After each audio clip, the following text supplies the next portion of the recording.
Hey guys, are you thinking of canceling your Spotify premium but not sure how? Let me show you the easiest way to unsubscribe.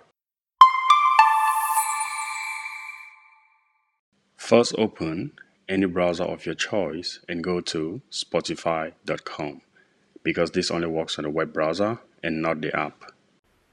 Then log into your account if you haven't already by clicking the three lines at the top right corner.